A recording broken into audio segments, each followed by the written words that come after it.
아멘, 아멘, 아멘. 죄송한데 소리 조금만 더 올려주세요. 오늘 우리 도피라는 제목으로 같이 은혜를 나누고자 합니다. 사울의 죽음으로 그 귀한 사무엘서의 첫 번째 책인 사무엘상이 마무리되어집니다. 사울의 죽음은 사울 왕국의 종말을 말하는 것이기도 합니다. 다른 제사장이나 또 다른 왕들은 다 후대가 이어져 갔지만 사울은 후대가 이어져 가지 않는 왕으로 등장하는 아픔을 겪게 됩니다.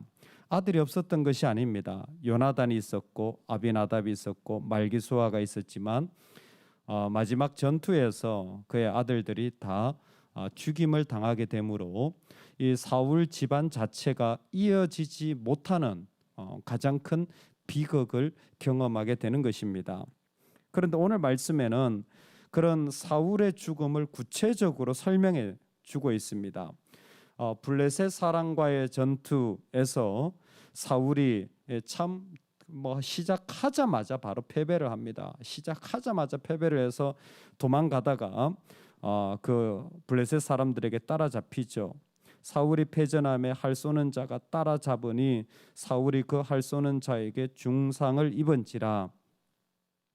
그가 무기를 든 자에게 이르되 내 칼을 빼어 그것으로 나를 찌르라. 할례 받지 않은 자들이 와서 나를 찌르고 모욕할까 두려워하노라 하나 무기를 든 자가 심히 두려워하여 감히 행하지 아니하는지라. 이에 사울이 자기의 칼을 뽑아서 그 위에 엎드러지매. 아멘.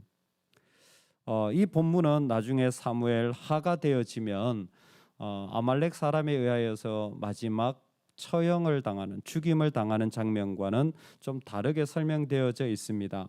그러나 사실 핵심은 똑같습니다. 그게 뭐냐면 사울이 스스로의 목숨을 끊었다라는 의미입니다.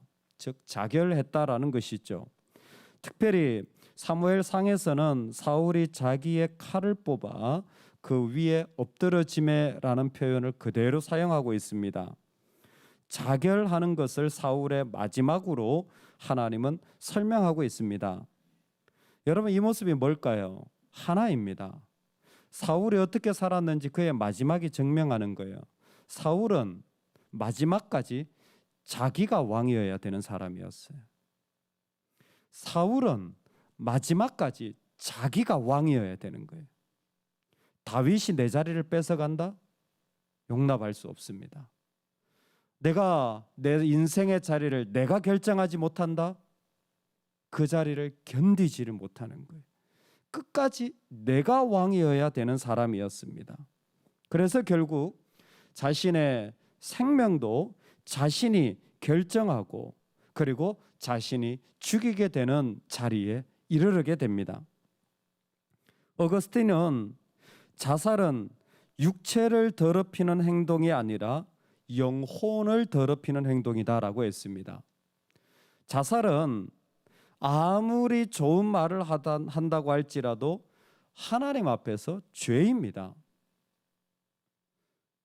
얼마 전에 그 한 유명한 상담가가 당신이 하나님이냐? 왜 살인을 죄라고 말하냐? 그런 글을 올렸더라고요. 당신이 하나님이냐? 왜 살인을 죄라고 말하느냐? 자살을 죄라고 말하느냐? 자살을 죄라고 말하는 그런 말을 이제 하지 말라는 거예요. 왜? 자살이 죄라고 말하면 자살한 유가족들은 마음이 너무 아프기 때문에. 충분히 공감 갑니다. 그래서 초대교회는요, 자살한 사람은 장례를 치러주지 않았어요. 여러 가지 이유가 있겠죠. 그런데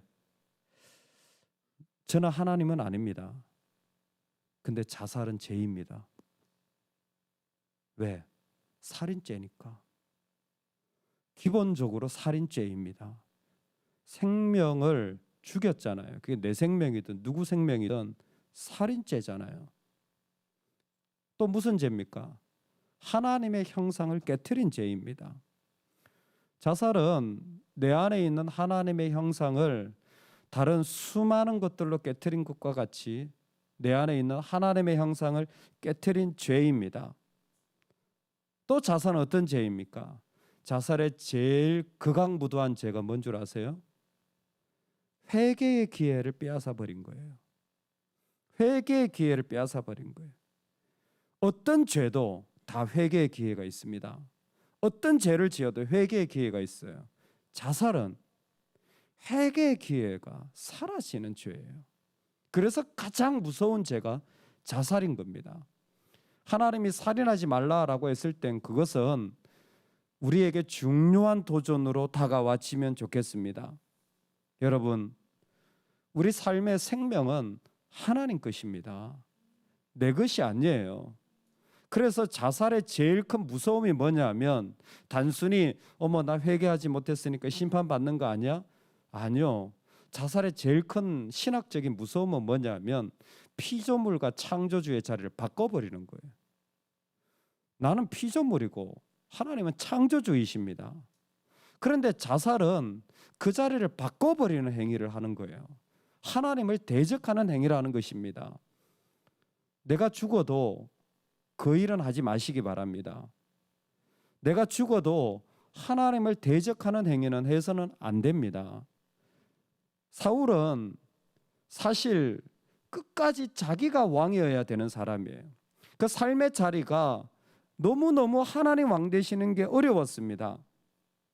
가만히 있어가지고 하나님이 인도하시는 것을 보기에는 내가 너무 바보 같고 그냥 순종하며 살기에는 내 인생이 다 허비되어지는 거예요.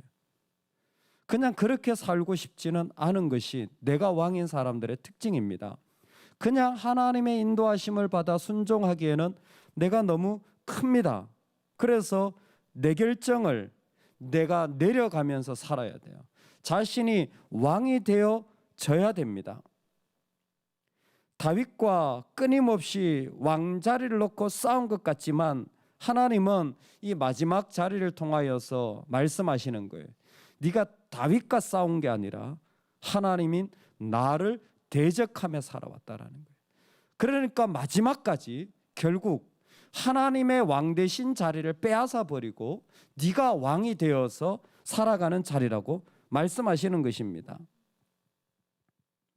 여러분, 원래 사울을 왕으로 세울 때에 하나님이 처음 이 왕정 제도를 사사시대에서부터 인정하시며 허락하신 이유가 한 가지 있었어요. 그게 뭐냐면 이 왕은 이스라엘을 블레셋의 손에서 건지라는 것이 왕의 목적이었습니다. 블레셋과의 수많은 전투에서 그 이스라엘 백성을 건져내라는 것입니다. 이제는 좀 신앙생활하면 이런 말을 들으면 금방 깨닫죠. 그냥 단순히 블레셋 무너뜨리라는 말입니까? 하나님이 우리 보고 야, 저 악한 사람, 저 문제 있는 것 해결하라고 우리를 부르신 겁니까? 여러분, 그런 차원에서 사시면 시험 드십니다. 왜? 또 다른 문제가 생길 거거든요. 또 다른 어려움이 생길 거거든요. 이런 제도가 잘못됐으니까 이런 제도 만들면 다 될 거야. 아니요. 이런 사람의 문제가 있으니까 저런 사람의 그 오름으로 가면 내가 달라질 거야. 아니요. 블레셋을 무너뜨리라는 것은 그놈들이 나쁘기 때문이기도 하지만은 하나님의 궁극적인 목적은 뭡니까? 하나님 나라를 세우라는 거예요. 왕을 세웠을 때 기대하는 게 뭡니까? 하나님의 왕되심을, 비록 하나님을 거절했다고 할지라도 궁극적으로 그들에게 하나님 나라를 세우라고 부탁한 겁니다. 할렐루야. 여러분, 내가 바보처럼 느껴지고 정말 어리석게 느껴져도 블레셋에서 구원하라고 우리를 부르신 거예요. 그 얘기는 뭐냐? 이 문제, 저 문제, 이런 악함을 해결하라는 게 궁극적인 목적이 아니라 이 문제가 있는 자리, 저 문제가 있는 자리에도 뭐예요? 하나님이 왕이 되어지셔야 되는 거예요. 하나님이 왕이 되어지시도록 나를 내어주는 사람이 진정으로 왕 같은 제사장들이 해야 될 일이에요. 정말 그 악한 자리에서도 하나님 나라를 세우기 위하여 하나님이 왕이십니다. 난 바보같이 쪼다같이 멍청이같이 뭐하고 있지? 그런 생각이 드는 자리에서도 우리는 뭡니까? 내가 왕이 되어서는 안 돼요. 그 자리를 거부하는 겁니다. 하나님이 왕 되시도록 해야 하나님의 나라가 이루어져 가는 거예요. 그런 여러분들이 존귀한 분들이에요. 세상 사람 누구도 그 일을 못해요. 이 세상 누구도 그 일을 할 수가 없습니다. 예수의 사람만 할 수가 있어요. 예수의 사람만 그 무너지고 그 비참하고 그 어려운 자리에서 기꺼이 자기의 자리를 또 내어주고 또 내어주고 또 내어주면서 하나님이 그 보좌에 앉으시는 그것을 꿈꾸며 나아가는 거예요. 이탈리아의 천재적인 바이올리니스트인 니콜라스 파가니니라는 사람이 있잖아요. 이 사람이 연주를 하면 그 사람의 심금을 울린다고 합니다. 근데 한번 이 파가니니 일화 가운데 그런 게 있대요. 바이올린 연주를 쫙 하고 있는데 거의 그런 일이 없는데 이 줄이 끊어진다. 줄이 끊어진다. 연주를 쫙 하면 줄이 끊어지더라는 거예요. 사람들 놀란 거죠. 어떻게 저게 연주? 근데 가끔씩 생기는 일이래요. 연주를 하다 보면 줄이 끊어져. 근데 파가니니가 하나도 놀라지 않고 계속 연주를 하더라는 거예요. 공교롭게도 줄이 또 끊어지더라는 거예요. 그런 때가 있죠. 그런데도 계속 연주하더라는 거예요. 조금 있다 또 끊어지더라는 거예요. 줄 하나 가지고 마지막까지 연주를 마치더랍니다. 줄 하나 가지고 연주가 됐겠어요, 클래식이. 근데 하나 가지고 끝까지 연주를 하더라는 거예요. 이거 끊어지고 저거 끊어지고 이거 안 되고 진짜 끈 떨어진 연처럼 아무것도 없이 나는 뭐 하고 있나. 근데 뭐예요? 진짜 하나님의 사람들은요, 줄 하나 연주할 수 있는 것 가지고도 감사하며 기꺼이 그 연주하고 있는 거예요. 그게 우리의 부르심입니다. 우리의 부르심은 내가 스스로 결정해서 왕 되는 자리에 앉는 게 우리의 부르심 아니에요. 우리의 부르심은 정말 줄 하나 남았다고 할지라도, 아니 그게 끊어진다고 할지라도 그 자리에 서서 나의 왕 되신 하나님을 순종하며 쫓아가는 거예요. 여러분, 우리가 자녀를 양육하면서 돈을 벌면서 아니면 또 시간을 보내면서 얼마나 이런 마음이 많이 듭니까? 얼마나 스스로 결정하려고, 그래서 내가 왕되지 못한 것을 얼마나 한탄해합니까? 아니에요. 우리가 정말 한탄해야 될 것은 하나님이 나를 마음껏 다스리지 못하는 것을 한탄해야 돼요.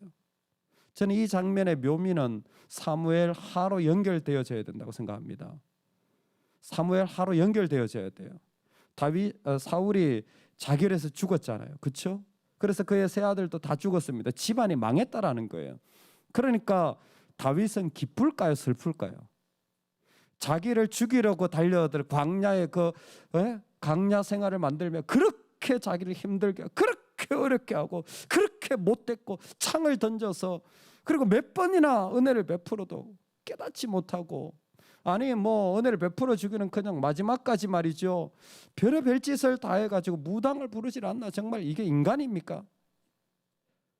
그런 사울이 죽었습니다. 다윗은 기쁠까요, 슬플까요? 다윗은 슬퍼요. 슬퍼합니다. 다윗은 울어요. 왜요? 사울이 좋아서? 사울이 나의 친한 동력자였기 때문에?